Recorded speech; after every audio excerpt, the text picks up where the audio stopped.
para pemunden, para pangembang, pangembating praja ingkang pates Sinudarasana. Lan ugi dumateng Bapak Ibu Sutresna Budaya ingkang satuhu kinurmatan.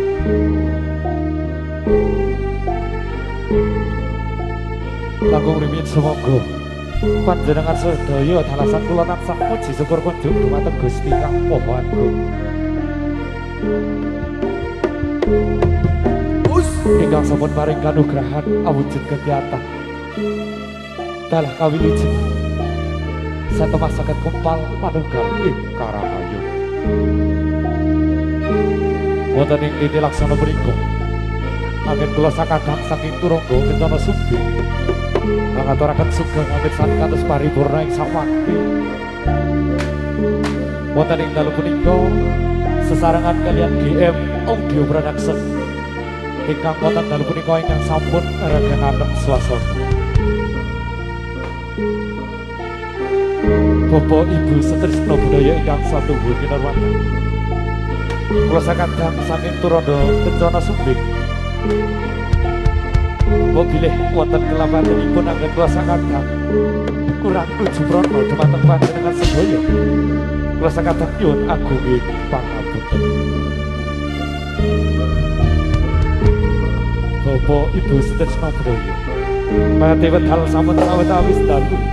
Semoga adicara wonten ing pungkasan punika tari warung kapiyarsa kanthi ngaturaken sesanti pamiya ing warana kinarya pamomai ajuning sasompo sugeng amirsani kantos paripurna ing samangke sesarengan kalian kula sakabeh. Pekatan ingkang saged kula aturaken kirang tarep sila saha basa wiwit purwa dumugi wasana nglebana nyuwun agunging pangapunten. Kula pungkasi wassalamualaikum warahmatullahi wabarakatuh. Oh Gusti Allah, sesembahanku rintenan dalu mung limang wektu kanggo brasta mungkar nafsu. Hasbunallah wa ni'mal wakil, ni'mal maula wa ni'mal nasir, wala haula wala quwwata illa billahil aliyyil azim.